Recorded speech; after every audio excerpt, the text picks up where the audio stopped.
Okay, when cleaning garlic, getting your garlic clove before you want to chop it up. Here I have some julienne one, really thin, that I'm going to use for saute.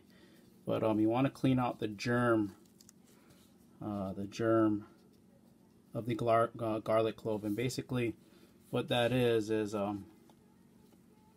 the garlic matures, the germ inside, as you can see here, just want to take this out with a paring knife.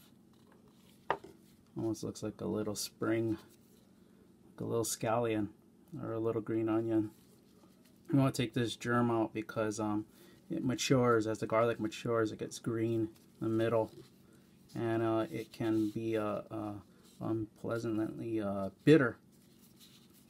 So you want to clean it out right there.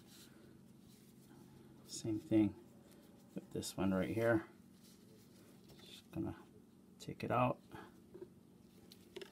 and it's ready to chop or pickle or saute. So I've taken out all of these germs. Let me see there, as the garlic matures. So I have some mature garlic here. Also, what you want to do, I didn't show, just want to cut off the nubs off the bottom. And they're basically these right here, bottom or the root.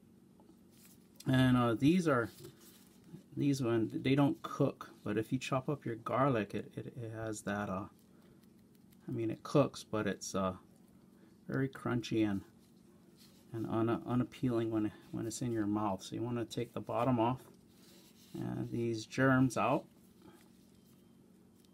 and you're ready to chop your garlic. And that's it.